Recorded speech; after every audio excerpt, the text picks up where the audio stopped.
Hello friends, this is Himanshu Ranjan. Today I came up with discussion about the MCQ bit questions which are released by CMA Institute for all the level of CMA from foundation to final. Today I am going to discuss paper number 18 indirect tax law and practice. जैसे indirect tax law and practice में GST आता है और custom आता है. So friends, मैं आपको एक और इन्फॉर्म कर दूं कि मेरे यूट्यूब चैनल पे पेपर नंबर 13 का कॉर्पोरेट लॉ एंड कंप्लायंस और paper number 19 cost and management audit का टोटल रिविजनरी वीडियो के साथ साथ बीट क्वेश्चंस जो एमसीक्यू आज मैं जो डिस्कस करने वाला हूं, ऐसा ही bit questions MCQ already uploaded है. लॉ पेपर का 5 पार्ट्स में एमसीक्यू अपलोडेड है, आप एक बार देखें. और इसका कॉस्ट एंड मैनेजमेंट ऑडिट का भी ऑलमोस्ट आई थिंक 7 पार्ट्स में कॉस्ट एंड मैनेजमेंट ऑडिट का अपलोडेड है एमसीक्यू. और रिविजनरी वीडियो है वो तो अलग हुआ. Only MCQ 7 parts. That means for law I am telling you that for law I am 140 MCQ already available है यूट्यूब पे फॉर लॉ ओनली, और approximately 200 MCQ for cost and management audit का available है मेरे YouTube channel पे MCQ. और आज मैं पेपर नंबर 18 का एमसीक्यू डिस्कस करने वाला हूं. So friends, now I am going to discuss question number 1 bit questions Vijayawada chapter institute of cost accountant CAT से लिखा हुआ है, वो इश्यू किया था.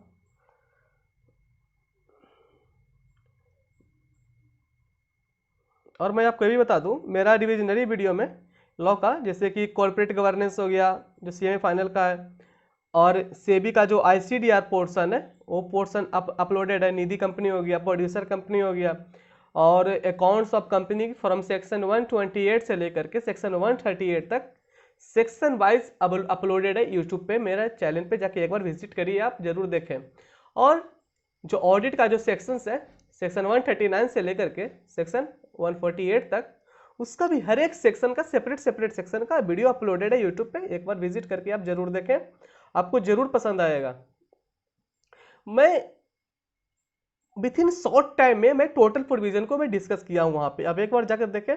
एंड मैं आपको ये बता दूं, जो हम लोग का जो सीएफआर का पेपर है, paper number 15 corporate financial reporting, उसका भी मैं जो गवर्नमेंट अकाउंटिंग का जो पोर्शन है, जितना भी थ्योरी पोर्शन है, जैसे गवर्नमेंट अकाउंटिंग हो गया, और फिर इंटीग्रेटेड रिपोर्टिंग हो गया, सस्टेनेबल रिपोर्टिंग हो गया, ट्रिपल बॉटम लाइन रिपोर्टिंग हो गया, तो टोटल चीज का रिविजनरी वीडियो अपलोडेड है.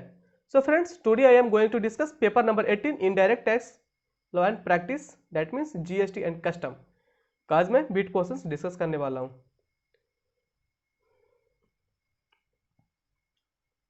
एमसीक्यू क्वेश्चन है. फर्स्ट क्वेश्चन बोलता है, following is not a tax which has been substituted by GST. कौन सा इसमें टैक्स है जो जीएसटी के अंदर नहीं आता है? तो GST following is not a tax which has been substituted by GST, इसमें से कौन सा ऐसा टैक्स है जो जीएसटी के अंदर सब्स्टिट्यूट नहीं हुआ? मतलब जब जीएसटी आया था तो उससे पहले बहुत सारे इनडायरेक्ट टैक्सेस थे इंडिया में. जैसे सेंट्रल एक्साइज था, पहले सर्विस टैक्स था, स्टेट वेट था, और भी था सीएसटी था, सेंट्रल सेल्स टैक्स था. तो बहुत सारे इनडायरेक्ट टैक्सेस थे इंडिया में. बट जब जीएसटी आया तो जितना भी जो इनडायरेक्ट टैक्सेस था, central excise, service tax, VAT, CST को सबको खत्म कर दिया और सबके मिला करके एक टैक्स बना गया, उसका नाम दिया गया GST, goods and service tax. ये टू नहीं है, एक क्वेश्चन मार्क है. तो क्वेश्चन पूछा है कि following is not a tax which has been substituted by GST, इसमें से कौन है जो जीएसटी के अंदर नहीं आया? तो ये जो प्रोफेशनल टैक्स है ना, ये जीएसटी के अंदर नहीं आया. 1 minute, I am going to highlight it.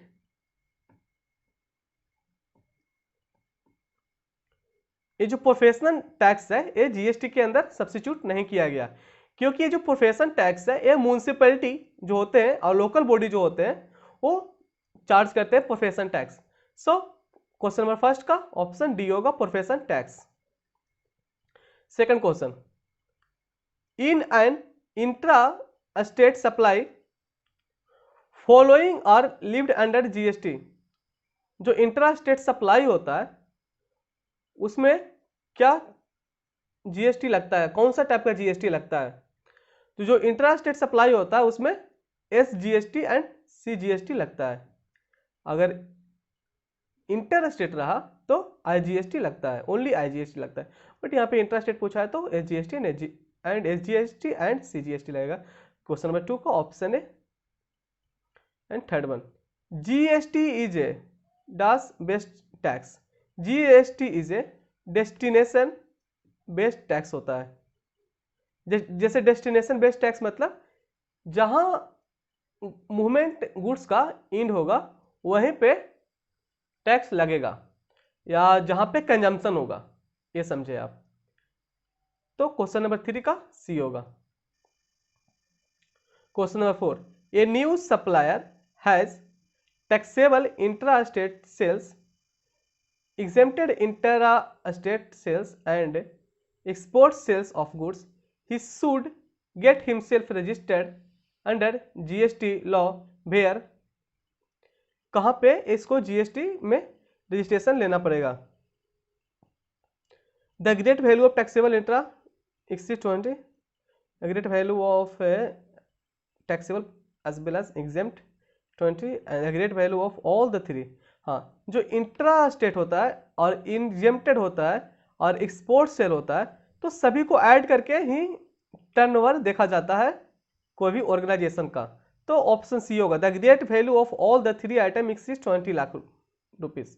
तो फ्रेंड्स क्वेश्चन नंबर 4 का ऑप्शन सी होगा। Now I am going to discuss question number 5।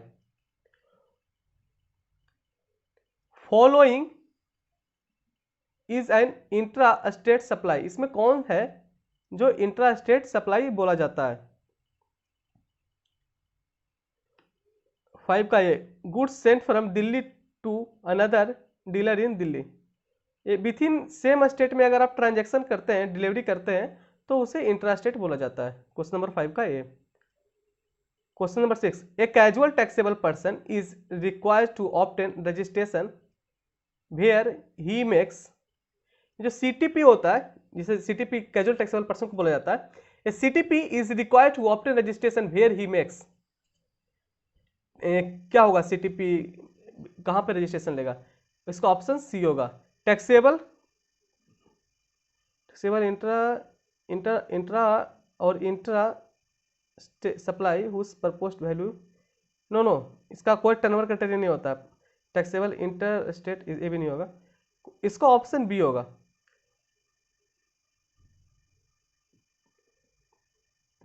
One minute, I will erase it.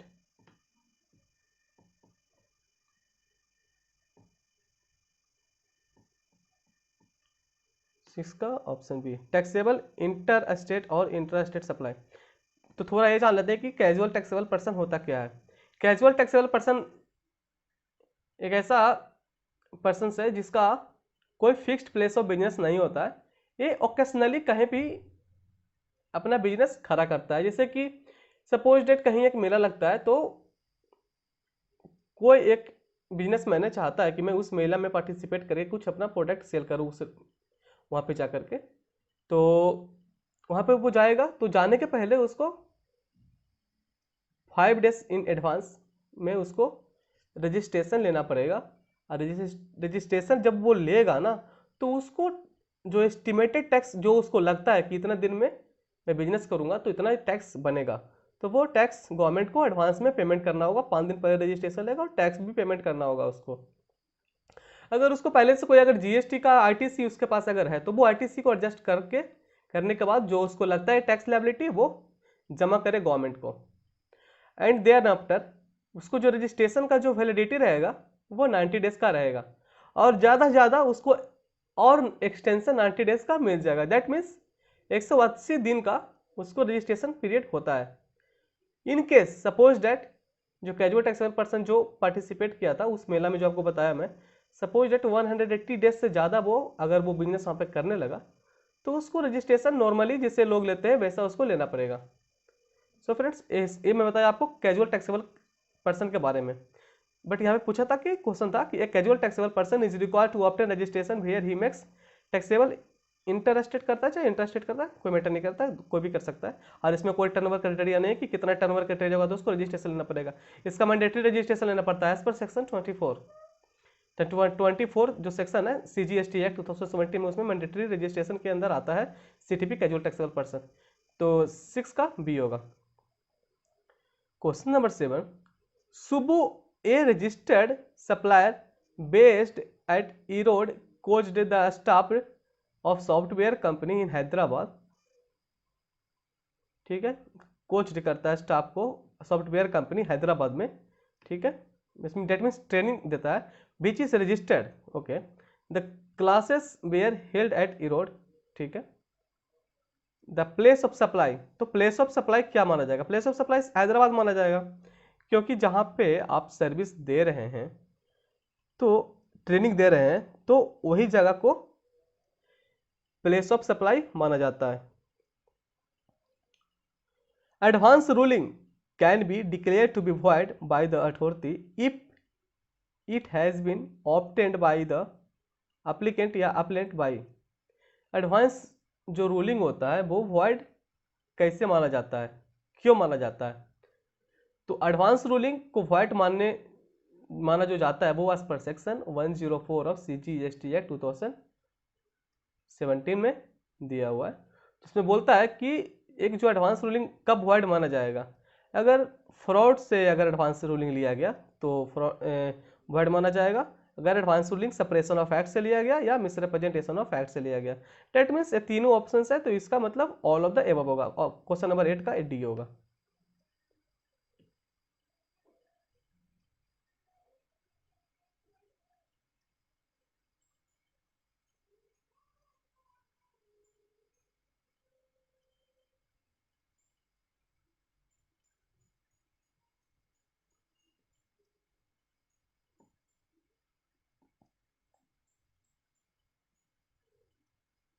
Now I am going to discuss question number 9. For the year 2017-18, due date of filing of annual return 31st/12/2018. Okay, the books and record of 2017-18 must be maintained till. तो आपको ये जानना होगा कि जो books of accounts जो maintain करता है ना इन GST, वो कितना दिन मेंटेन करना होता है।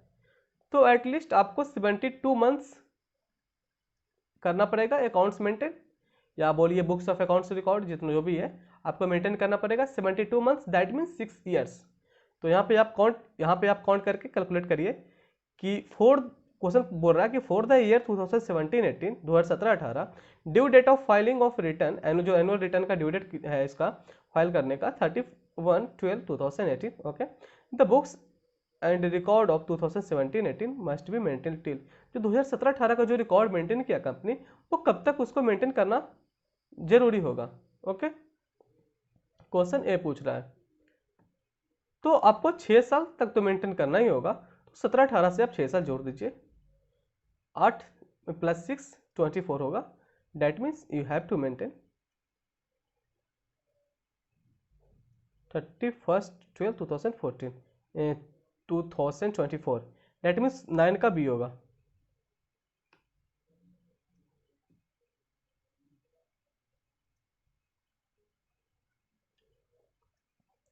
Now I am going to question number 10. 9 का भी हो गया। For filing an appeal before Commissioner Appeals, that means CIT appeal, the amount of pre-deposit required under Custom Act 1962. कितना pre-deposit लगता है जब CIT appeal means, that means commissioner appeal को अगर आप फाइल कर रहे हैं तो कितना कंपलसरी होता है कि आपको इतना तो जमा करना ही होगा। जैसे GST में भी होता है ना कि अगर आप अपीलेट अथॉरिटी को जब आप जमा करते हैं, अब दैट मीन्स अपील करते हैं आप, तो आपको कुछ अमाउंट जमा करना होता है। जैसे कि जितना के लिए तो आप एग्री हैं उतना तो करना ही पड़ेगा। जो डिस्प्यूटेड अमाउंट होता है मैं जीएसटी के बारे में बता रहा हूँ आप लोगों को। जो डिस्प्यूटेड अमाउंट होता है उसका भी 10%, अगर आप अपलेट अथॉरिटी को कर रहे हैं तो 10% और मैक्स टू मैक्स 25 करोड़। अगर आप अपलेट ट्राइब्यूनल को कर रहे हैं इन जीएसटी अपील, तो फिर आपको जितना के लिए आप तो एग्री है डिस्प्यूटेड, जितना भी के लिए एग्री है डिस्प्यूट हुआ था ना, तो जितना के लिए एग्री है उतना तो करना ही, वो तो करना ही हैगा। उसके बाद का जो डिस्प्यूटेड अमाउंट है उसका आपको कम से कम 20% and max to max 50 crore तक आपको जमा करना होगा। ओके फ्रेंड्स, वो मैं आपको जीएसटी के बारे में बताया। बट यहाँ पे क्वेश्चन है कस्टम का, पूछ रहा है यहाँ पे कि for filing an appeal before the commissioner appeal the amount of pre deposit required under required under custom act 1962। तो यहाँ पे ए ऑप्शन होगा, क्वेश्चन ऑप्शन डी होगा 7.5% of the demand subject to the maximum of 10 crore. Will change colour.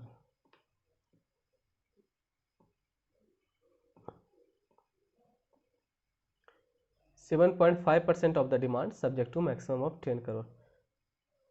Okay friends, question number 10 का D.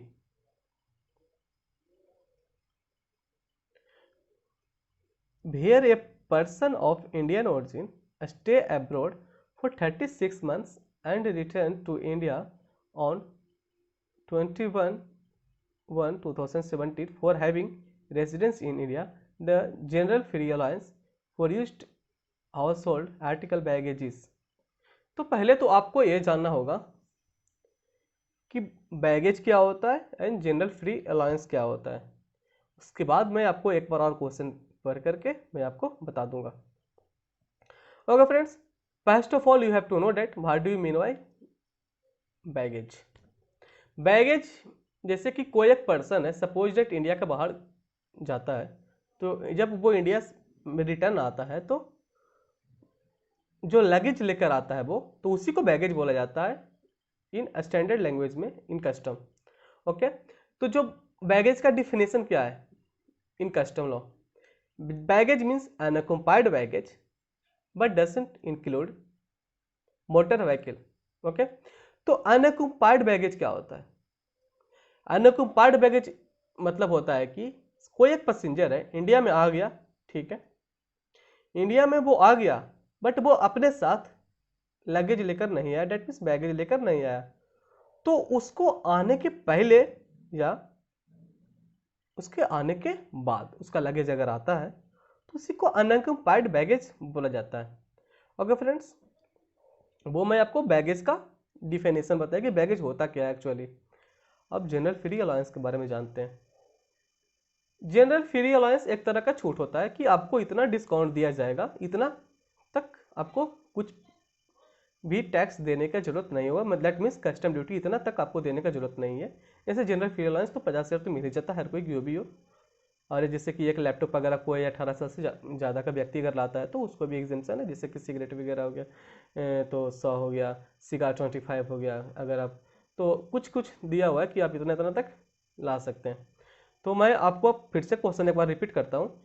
Question बोलता है कि where a person of Indian origin stay abroad for 36 months and return to India on 21/1/2017 for having residence in India, the general free allowance for used household article baggages।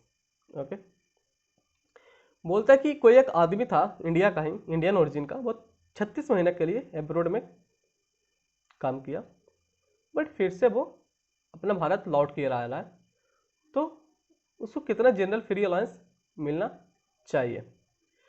तो इसका मैं आपको provision बता दूं कि कोई भी अगर अपना रेसिडेंस ट्रांसफर करता है फ्रॉम एब्रोड टू इंडिया तो उसका एक लिमिट दिया हुआ है कि कोई भी पर्सन अगर एब्रोड में काम कर रहा है, चाहे स्टे कर रहा है, तो अगर इंडिया में आ रहा है तो अगर वो 3 मंथ से लेकर के 6 मंथ तक अगर आता है तो उसको 60,000 का डिस्काउंट मिलता है। अगर आप 6 महीना से लेकर के 1 साल के बाद अगर आप आते हैं तो आपको 1 लाख तक, 1 लाख का मतलब general free allowance that means discount आपको मिलेगा, मतलब उतना तक आपको देने का जरूरत नहीं होगा। और अगर कोई भी एक इंडियन ओरिजिन का पर्सन एब्रोड में रह रहा है, स्टे कर रहा है, और वो 1 साल से ज़्यादा है, 2 साल तक अगर स्टे करता है, तो फिर उसको 2 लाख तक जनरल फ्री अलाउंस उसको मिल जाता है, 2 लाख का। ठीक है फ्रेंड्स। उसके बाद जो भी लोग इंडिया के बाहर 2 साल से ज़्यादा अगर रहते हैं, तो वो इंडिया में वापस 2 साल के बाद अगर आते हैं, तो उन लोगों को 5 लाख का जनरल फ्री अलाउंस मिलता है। तो इस केस में 36 मंथ ही रहा है इंडियन ओरिजिन का पर्सन अब्रॉड में, तो इसको 5 लाख का मिलेगा general free allowance. So friends, question number 11 का ऑप्शन सी 5 लाख। ठीक है। अब हम लोग जानते हैं क्वेश्चन नंबर 12। क्वेश्चन नंबर 11 का सी होगा friends. Question number 12, anti dumping duty payable by a SEZ in respect of imports. Anti dumping duty payable by SEZ in respect of, अरे एसईजेड को तो हमेशा छुटकारा ही मिल रहता है। एसईजेड को कुछ भी अगर आए, नील टैक्स, कुछ भी टैक्स देने की जरूरत नहीं होता है। तो थोड़ा बहुत हम लोग जान लेते हैं एंटी डंपिंग ड्यूटी होता क्या है। जैसे एंटी डंपिंग ड्यूटी होता है ना, कोई भी एक कंट्री है वो सस्ते दाम पे अपने कंट्री में, इट मीन्स इंडिया में, कोई दूसरा कंट्री हो गया, कोई भी ये दूसरा कंट्री ले लीजिए, वो हम अपना इंडिया में कोई सस्ते सामान का जो भी वो प्रोडक्ट सेल कर रहा है इंडिया में, मतलब डेट मीन्स एक्सपोर्ट कर रहा है इंडिया में, उसका जो मार्केट प्राइस है वो ज़्यादा है, बट वो इंडिया में जो एक्सपोर्ट कर रहा है वो सस्ते दाम पे कर रहा है, जिससे कि ये हो कि इंडिया का जो डोमेस्टिक जो भी मैन्युफैक्चरिंग इंडस्ट्री है वो डिस्ट्रॉय करने के लिए वो करता है। तो गवर्नमेंट उसके ऊपर एंटी डंपिंग ड्यूटी लगा देता है। तो यही बोला था कि anti dumping duty payable by SEZ in respect of import is nil होगा। आपको मैं एंटी डंपिंग ड्यूटी के बारे में बताया था। तो क्वेश्चन नंबर 12 का ये हो गया, नील होगा यहाँ पे, क्योंकि एसईजेड को कोई टैक्स देने का जरूरत नहीं होता है। Question number 13, which of the following central tax has been subsumed in ambit of GST. कौन सा ऐसा सेंट्रल टैक्स है जो कि जीएसटी आने से खत्म हो गया, डेट मीन्स जीएसटी के अंदर समा गया। सेंट्रल एक्साइज टैक्स समा गया, सर्विस टैक्स समा गया, सीबीडी ऑन इंपोर्ट भी समा गया, डेट मीन्स 13 का डी होगा। इजी क्वेश्चन था। Question number 14, GST is payable on the services paid by the employee to the employer. ठीक है, जीएसटी देना होगा अगर सर्विस प्रोवाइड करता है employee to the employer in the course of employment. कौन सा ऐसा कंडीशन होगा जबकि एक एम्प्लॉय एम्प्लॉयर के लिए काम करेगा तो उसको जीएसटी देना होगा, रेगुलर बेसिस में नहीं देना होता है, एग्जम्पशन है। और contract basis employed by company, अगर कॉन्ट्रैक्ट बेसिस पे अगर कंपनी भी एम्प्लॉयड किया है ना उसको एम्प्लॉय को, तो भी उसको टैक्स देने की कोई ज़रूरत नहीं होता है। और कॉन्ट्रैक्ट बेसिस पे अगर कॉन्ट्रैक्टर करता है अपॉइंट, तो फिर सर्विस टैक्स बनता है, डेट मीन्स आपको देना पड़ेगा, मतलब जीएसटी देना पड़ेगा, 14 का, क्वेश्चन 14 का ऑप्शन सी होगा। Now I am going to discuss question number 15. If a person opting for composition scheme is liable to be registered, liable हो रहा था रजिस्ट्रेशन के लिए 1 अक्टूबर 2017 को, and he has applied for registration, apply कर रहा है 17 नवंबर 2017 को, okay, and registration granted on 20 November 2070 को। The effective date of registration पूछ रहा है, तो इफेक्टिव डेट ऑफ रजिस्ट्रेशन वही होगा ना जिस दिन इसको रजिस्ट्रेशन मिला। रजिस्ट्रेशन ग्रांट ऑन 20 नवंबर, तो 20 नवंबर होगा, डेट मीन्स 15 का ऑप्शन ए होगा। Okay friends, question number 16, in case of transport of goods by A rail with in India, which of the following item is an exempted supply. कौन सा ऐसा product है जो कि रेल से अगर आता है तो उसको एग्जेम्पशन मिल जाता है। जैसे transport of defence and military requirement होता है वो ना, इसका एग्जेम्पशन दिया गया है, उस पर कोई टैक्स नहीं लगेगा। क्वेश्चन नंबर 16 का सी, एक बार देख लीजिए, क्वेश्चन नंबर 16 का सी, सॉरी क्वेश्चन नंबर 16 का बी होगा। ठीक है, क्वेश्चन नंबर 16 का बी।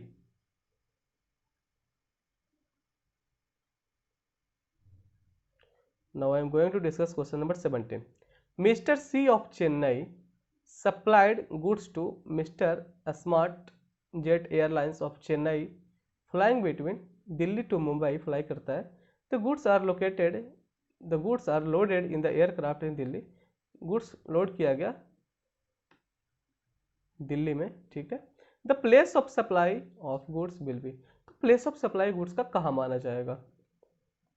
तो जहाँ पे लोडिंग होता है ना कोई भी प्रोडक्ट का, चाहे वो एयरक्राफ्ट हो, चाहे ट्रेन हो, चाहे मोटर व्हीकल हो, कुछ भी हो, तो जहाँ से लोडिंग स्टार्ट होता है ना, तो उसी को प्लेस ऑफ सप्लाई माना जाता है।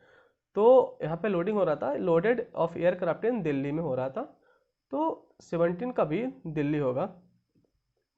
ओके फ्रेंड्स, 17 का भी। Question number 18, which of the following is are duty exemption scheme under FTP, duty exemption scheme under FTP पूछ रहा है। अभी देखिए आपको मैं बता दूं, जो एफटीपी फॉरेन ट्रेड पॉलिसी है अभी भी, जो 2015 से 2020 के लिए जो एफटीपी आया था, वही एफटीपी अभी भी लागू है। डेट मीन्स आपको अभी भी वही पढ़ना है इस अटेम्प्ट के लिए, जो दिसंबर 2020 एग्जाम जो ऑनलाइन होने वाला है। तो मैं आपको बता दूं, क्वेश्चन पूछ रहा है कि which of the following is are duty exemption scheme, duty exemption scheme में कौन इसमें आता है, ठीक है।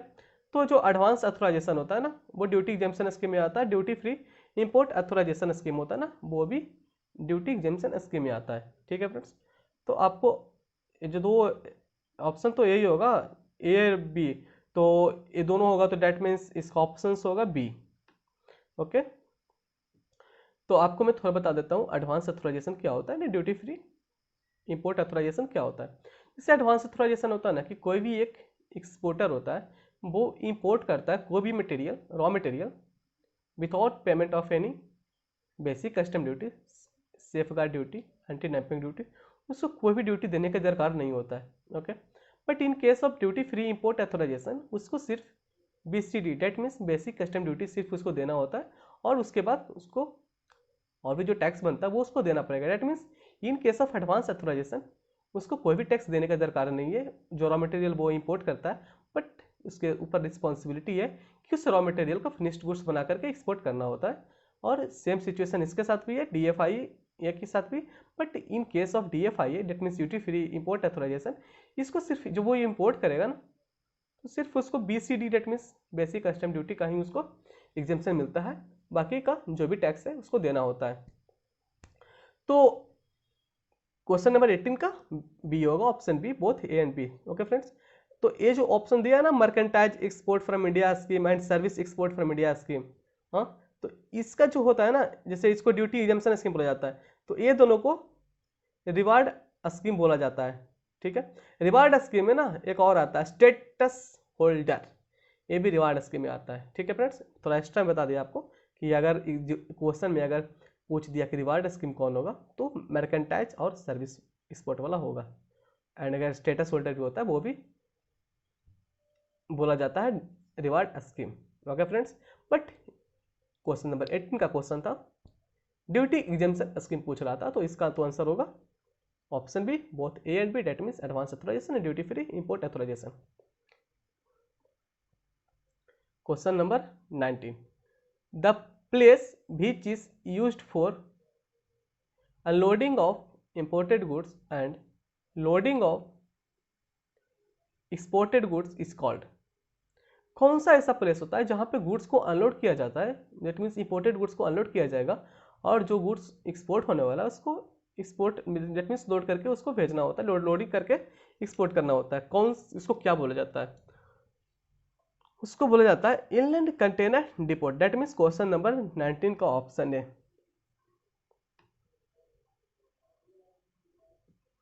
क्वेश्चन नंबर 19 का ए। हम लोग क्वेश्चन नंबर 20 में आते हैं।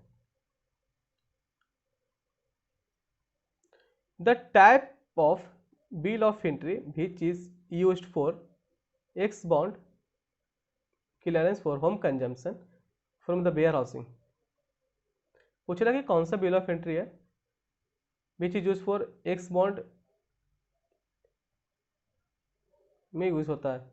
तो मैं आपको ये बता दूं, इसका आंसर तो एक्स बॉन्ड के लिए ए वाला होगा, फॉर्म 3 ग्रीन वाला होगा, ठीक है, 20 का सी। बट मैं आपको फॉर्म 1 और फॉर्म 2 भी बता देता हूँ। जो फॉर्म 1 जो व्हाइट वाला होता है ना, फॉर्म जो व्हाइट का जो फॉर्म 1 होता है, ये होम कंजम्पशन के लिए यूज होता है। जैसे कोई भी अगर आप इंपोर्ट किए कोई भी गुड्स को, अगर आपको होम कंजम्पशन के लिए ले जाना है आपको गुड्स, तो आप फॉर्म 1 फाइल करिए, व्हाइट का होता है, वाइट कलर का होता है। और फॉर्म 2 जो होता है वो इनटू बॉन्ड, जेट मीन्स आप जब वेयर हाउस में जो आप अपना गुड्स रखते हैं तो उसमें फॉर्म 2 जो येलो कलर का होता है उसे फाइल करना होता है। बट यहाँ पे जो पूछा है कि the type of bill of entry which is use for ex bond clearance के लिए, जब एक एक्स बॉन्ड क्लियरेंस आप करवाना चाहते हैं फ्रॉम द वेयर हाउसिंग तो आपको फॉर्म 3 ग्रीन कलर का जो होता है उसको आपको फाइल करना पड़ेगा। सो फ्रेंड्स, अभी मैं क्वेश्चन नंबर 20 तक ही रखता हूँ फर्स्ट पार्ट में, और फ्रॉम क्वेश्चन नंबर 21 मैं आपको सेकेंड पार्ट में डिस्कस करूँगा। सो फ्रेंड्स, अगर आपको मेरा वीडियो अगर अच्छा लगता है तो प्लीज़ लाइक तो ज़रूर करें, प्लीज़ ज़रूर लाइक करें, जिससे कि मेरे को भी थोड़ा मोटिवेशन मिलेगा। And please share with your friends so that he shell also get benefited from this video. And मैं आपको ये बता दूं कि मेरा चैनल पे एक बार विजिट ज़रूर करिए, बहुत सारे वीडियो अपलोडेड है। MCQ आपको मैं हर एक पेपर जो CMA फाइनल का है मैं अपलोड करने वाला हूँ। 2-3 पेपर का तो मैं ऑलरेडी अपलोड कर चुका हूँ, और भी जो रिमेनिंग पेपर है उसका भी मैं अपलोड कर दूँगा। और जो CMA इंटर का जो पेपर है, ये तो मैं GST डिस्कस कर रहा हूँ ना फॉर CMA फाइनल, कल मैं CMA इंटर का GST में डिस्कस करने वाला हूँ MCQ क्वेश्चंस। अगर आपके कोई फ्रेंड है CMA इंटर में तो उसको आप बता सकते हैं कि मैं GST का MCQ क्वेश्चन मैं अपलोड करने वाला हूँ, वो भी देख सकता है। सो फ्रेंड्स, अभी मैं क्वेश्चन नंबर 20 तक ही रखता हूँ। फ्रॉम 21 क्वेश्चंस मैं डिस्कस करूँगा आपको नेक्स्ट पार्ट में। So friends, please like my videos and please share with your friends. Most important, please subscribe my channel. Thank you.